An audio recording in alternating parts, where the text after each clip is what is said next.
Hi, everyone. I'm Chef Adrianne Calvo, and welcome back to the Chef AF podcast, part of Foodable Podcast Network. Today, we're exploring the road to becoming a successful chef. Joining me is Richard Hales, one of Miami's most successful chefs and restaurateurs. Hi, Richard. It's great to have you on the show. Hey, Adrianne. How are you? Great. Happy that you're here. Thank so you. Give us a little background on yourself. My ethnic background, I'm part Filipino, I'm Irish, Portuguese, Italian, so I'm like in a real American mix. A melting pot in a chef. A melting pot. And that's what some people ask sometimes, how did I start, since I look like a big Irish American, how did I start in Asian cuisine? But I grew up eating Filipino food from my grandmother. So I was born in Louisiana. I grew up in Tampa. So I have those influences, sort of like a Southern influence. And then I went to culinary school in New York City. I lived in Asia, in Chiang Mai, in Thailand. I traveled extensively throughout Southeast Asia and a little bit of Asia. Living in New York, culinary school there, just mixing all of that together sort of like created at least the chef part of who I am and the person that I am. Wow, I feel like you just touched all the flavor bases, boom. Awesome. So what inspired you to become a chef, though? I don't know, because I can't think of anything else that I ever wanted to do. Okay. It's probably the biggest fear of my life is not doing this. And I can't remember a time in my life from being a little tiny kid and not dreaming of having my own restaurant. I had I'm an old guy in this business. I'm 49. That's not old. I don't feel old, but okay. Millennials will tell me I'm old. No. But I had like a trapper keeper, and I used to write Richards with apostrophe S all over all of my notebooks. My mom still has them. And she asked me, what is that? And I said, it's the name of my restaurant. And I've never had a place called Richard's, but I can never, like I said, I can never remember a moment that I wasn't dreaming about doing what I'm doing. That is, wow. Well, tell us a little bit about your work under the chef, Jean-Georges van Richten. How do you say that? How would you say? Van der Richten. Van der Richten. Oh, my God. Jean-Georges van der Richten. Yeah, Jean-Georges van der Richten. He's a great guy, and I still know him. I still look at him as a mentor. He taught me more than, obviously the cooking skill that he has and what I gleaned from working from him or under him is amazing. Like just the balance of flavors, how to use Asian ingredients and effectively, everything sort of rooted in this classic French technique, but then just grabbing the pantry of other cultures and creating like a real fusion. That's on the cooking side. I really learned that from him. Like, how can you do fusion and it's sort of not a dirty word? Right. It's a delicate dance to do fusion very well, like you do. I'm a very big fan of your cuisine. I think you do such a wonderful. It's like a symphony. Like if you can hit all those flavors and really be like a symphony, really well done. Some people they throw that word fusion around. Right. And people think rough. just mixing two cultures on a plate or 3 or 4 or 5 cultures on a plate, that's fusion. And fusion is more about the sweet, the sour, the salty, the pungent, and the umami characteristic that will come through in your food. But, Jean-Georges taught me that because he would do it effortlessly. And, the other part that I learned from Jean-Georges was the fact that the restaurateur part, because a lot of people go and you cook, and it was really a boot camp working at a place like Vong in New York City. It was a fine dining place, but we would do 400 to 500 covers for dinner. Wow. On a Friday and Saturday night, and it was intense, and you had to be soigné and have finesse and really played everything because it was a Jean-Georges restaurant. But what taught me is I used to go to, when he opened up his flagship, Jean-Georges, and I would go visit him there. He was great on that. This is one of the greatest chefs in the world. I was just a cook at that moment, and he took a liking to me. He used to call me, "Hey, big guy," and like every time he saw me, he was always concerned with me, and I really loved that part about him. And I would go see him at Jean-Georges, and I was like a cook. And American cooks are like cowboy cooks, especially male, macho. We were in there flipping things and fire and knives and tattoos. So he showed me that, no, you need to have finesse in this business. You need to understand the whole business, because I saw him one time fixing a flower arrangement in Jean-Georges. And I said, "What are you doing?" And he said, "If you don't have your eye on every aspect of this entire business, then you just stay as a cook. If you want to own restaurants, you need to understand everything front and back." Yes. So that little seed of information dictated like my path in the future. And I really took that to heart. And I would have these meetings with them for like an hour, maybe once a month, for years when I was working in New York City. I mean, I didn't even realize how valuable at the time it was to sit down with somebody like him, and just pick his brain and ask him questions. Very naive. I was very naive in the whole thing. I didn't know, even when I met him, I was living in Brooklyn. And I was like halfway through culinary school, so I was super green. And the school made my resume, which had nothing on it. I had maybe 6 months experience just working at a place called City Wine and Cigar by Drew Nieprint. And I went, and they said, this is a big deal. You need to go. You're going to meet a chef named Jean-Georges. He is going to interview you, so be on time, be ready. So I go, I knock on the door of Vong. He answers the door. It's like 7 o'clock in the morning. And he looks at my resume, and he hands it back to me and says, "You have no experience," and closes the door. So I knock on the door again, like hard, and then he opens the door. I said, "Hey, I came all the way from Brooklyn to see you," like thinking like what an idiot I was at that time. And I not chased him, but he was walking kind of quick. He walked through the dining room, walked downstairs, the basement, walking towards his office. And I was telling him behind him, like, "I can do anything you want. I can cook anything you want. Just give me a chance," and just badgering him the whole time. And I realized right before he got to his office, he kind of turned and looked at me and said, "All right, I'll give you a chance." And it was Restaurant Week in New York, and it's different than Miami Spice here. At that moment, it was like brand new. And we did, I think my first lunch, we did about 600 or 700 covers. Wow. For Restaurant Week. And then that was like my proving ground to him. He watched me and he said, "Okay, you're in the system." And I ended up working for him for about 2 years. Wow. So let me get this right. Culinary student, like you're, French culinary. Yeah. And barely any relevant, really good experience. None. And you immediately go to work for a chef like him. Yeah. Career changer. Yes. I never worked for McDonald's. I never worked in a restaurant in my entire life. And then here I am 6 months into New York City, living in New York City from Tampa. I mean, I was just like, I might as well have been from the country, because it was like, there was nothing to, it was like from the swamp. There was nothing to prepare me for New York City. And then here I was staging and then working for Jean-Georges, and then sort of him taking me under his wing. And I see him now at the Food and Wine Festival. And each year we talk or whatever, but the first time he's like, how do I know you? And I said, "Remember me? I was the big guy." Oh my God.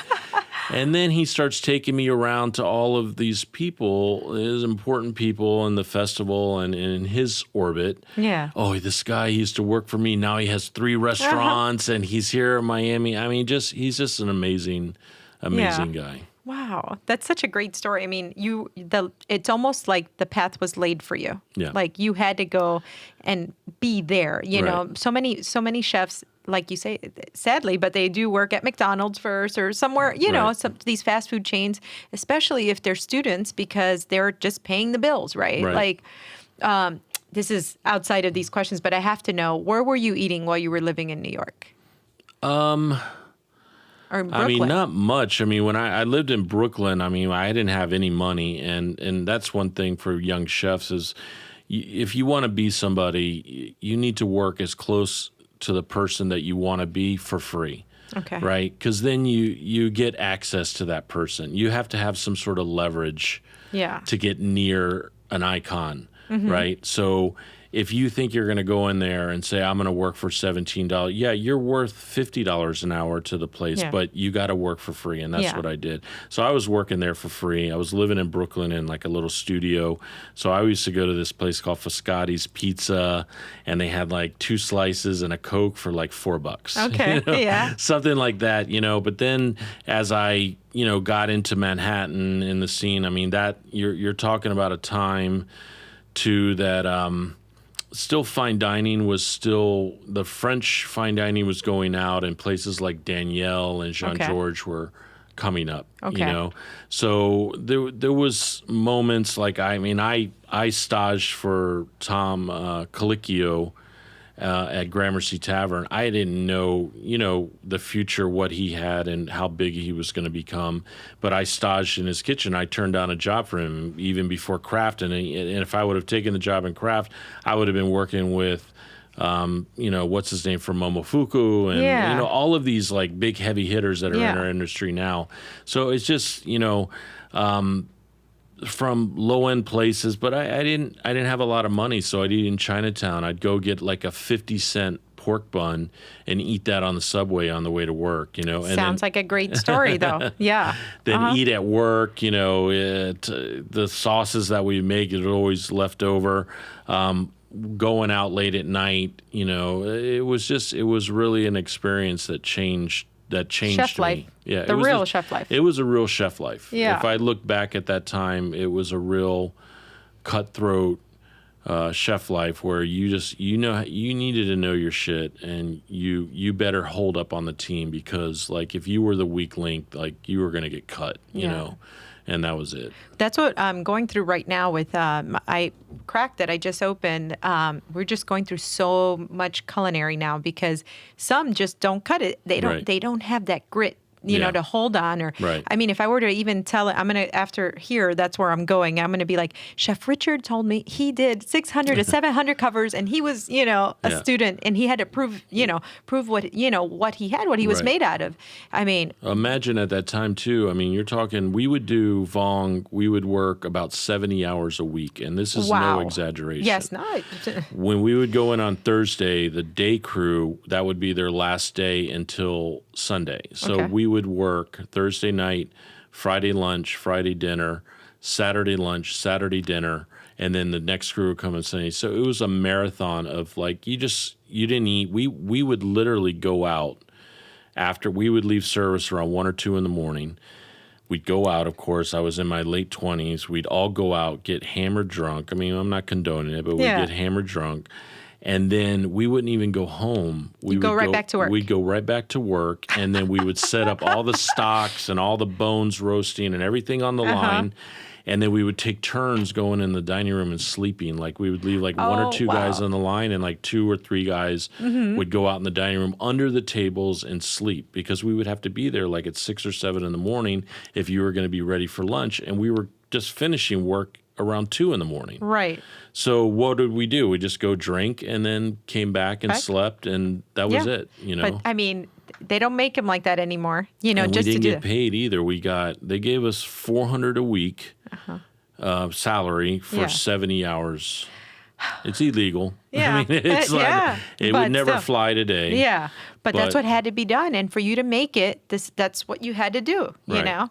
Oh, wow. That is awesome. My first job in New York was a joke, because it was a great place to work. It was under Drew Newprince, one of his places, and he has a Myriad Group in New York City, still thriving. But this chef named Patricia Williams, she said, interviewed me. I had no experience. This is my very first job, just the one before Jean-Georges. And she said, okay, I can only pay you $7 an hour. It's for garde manger, but you have no experience, so I'm going to pay you $7. And I said, well, I came here to work for free anyways. And she goes, okay, well, then I'm going to give you $6. Oh. And she paid me $6 an hour the whole time I was there. And she's the one that told me to go work for Jean-Georges. So that, if I would have turned around and left, maybe I wouldn't have worked for Jean-Georges, because she was the one that told me, hey, you need to work for this guy. He is the man in the city right now. Like, he is the one that you need to be under. Okay. And I left her and went and worked for him. So pivotal moment. Thank God you said yes. Yeah. Okay. So how did your stage in Asia and Southeast Asia influence your cooking style? I mean, we kind of touched upon that, but give me like some specific, if you remember, like moments where you're like, okay. It was simple. I just figured out that, and I didn't know what a stage was. I didn't know the word. I didn't know anything. But in retrospect, I call it a stage. I would go and eat somewhere. Mm-hmm. And I liked a particular dish, or I'd taste a certain flavor, or I'd see a certain technique happening. And I would just go to the owner and say, look, I'm traveling. I will work for you for free. I want to learn this dish or this cuisine or this whatever technique. Yeah. Some people tell me to go to hell. Some people are like, what is going on here? Yeah. And some people would say, let's go. So I would work there until I learned it. And then I moved on. I'd wash dishes or mop the floor. I would do whatever it took to learn that specific dish. Yeah. And then I was picking up all these techniques and secrets. That's one thing about Asian food that a lot of you can't get out of cookbooks. You can't get it from Google. You can't get it from shows. It's full of secrets. It's secrets. Yes. Tons of secrets. Tons of secrets. How they cook things, how long they cook it. They may burn something intentionally, but that adds a component that they want.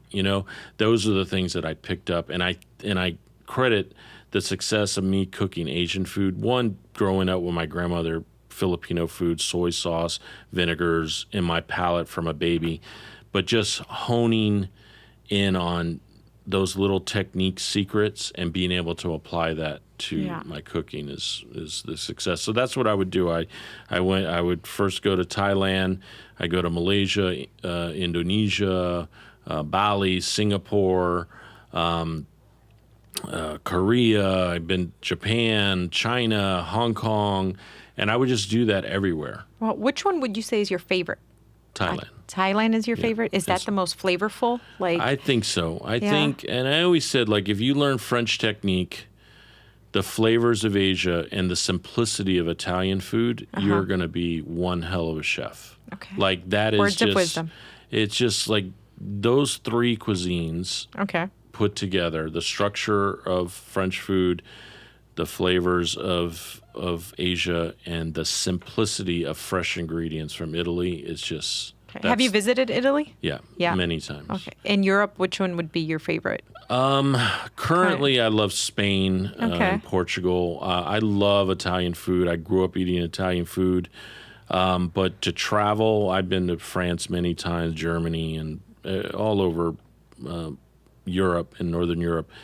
But I love Spain. I love the food of Spain. Yeah. It just knocks me out. We try to go almost every year to Spain. Okay. That's what they say about people that visit. I've never been, but they say that if you visit Spain once, you do it right, you come back every year. Yeah. It gets you. We go to Barcelona. It's a big, people say, oh, go to Madrid. Like, there's always that argument, like, which's better?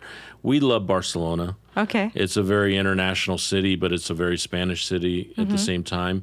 And then you can just go to your little corner bodega type place, cafe, and have a coffee, croquetas, the jamon, the ensalada rusa, and it's just the simplest tapas stuff, but it's so good. So good. You just want to sit there and smoke a cigarette and be like this European, like, bougie, like, person. Okay. Yeah, I could see it.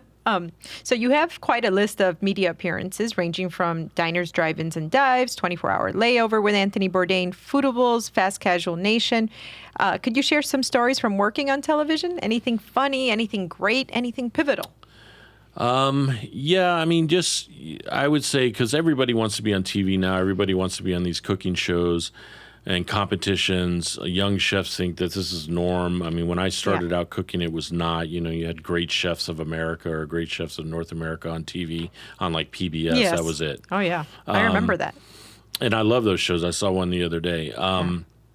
But just be prepared on these shows, because if you know the basics, a lot of cooks, they skip the basics, right? You don't know how to really make a great stock, or you don't know what acid does to something, or you don't know that you have to flour meat when you fry. So, like, there's certain little things that are just so boring and basic. Yes. But if you're a student of cooking and you know and you read everything, you'll know when you go on these cooking shows like Chopped or Guys Grocery Games or Beat Bobby Flay, you already know. If you know how to butcher, if you know, it's just because you get taken out by yourself. Like, we're all great cooks, right? We all have restaurants. Everybody's on those shows either owns a restaurant or is successful in a restaurant. Right. But you take yourself out because you get into your head and then they throw you something that you just you think you should know. You should know it, but you don't because you're too busy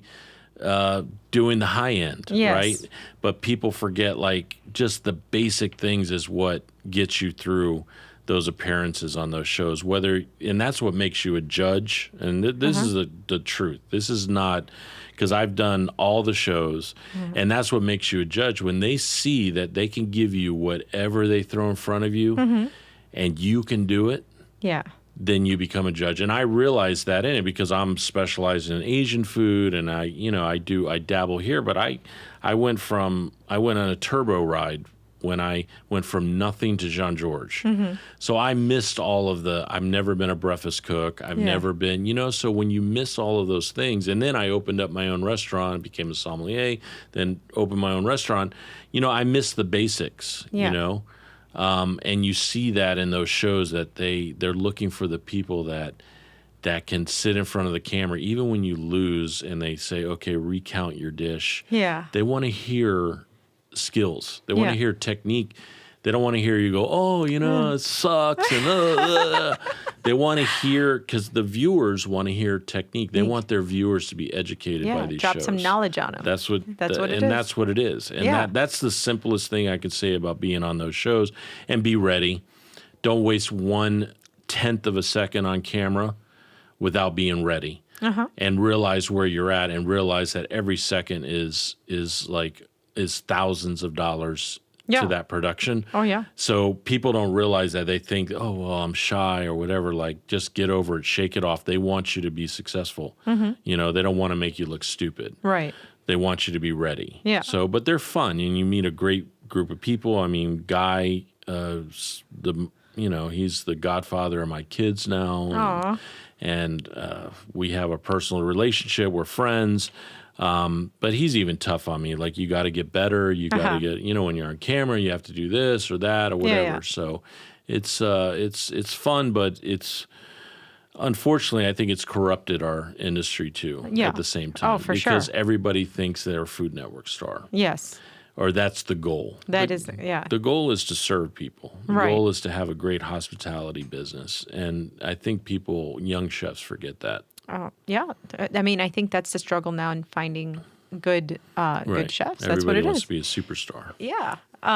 Okay. So if our listeners, or not just millennials, but anybody wants to know, give me 3 or 4 sentences that are super, how can I say, somebody aspiring to be the next you, what would you tell them?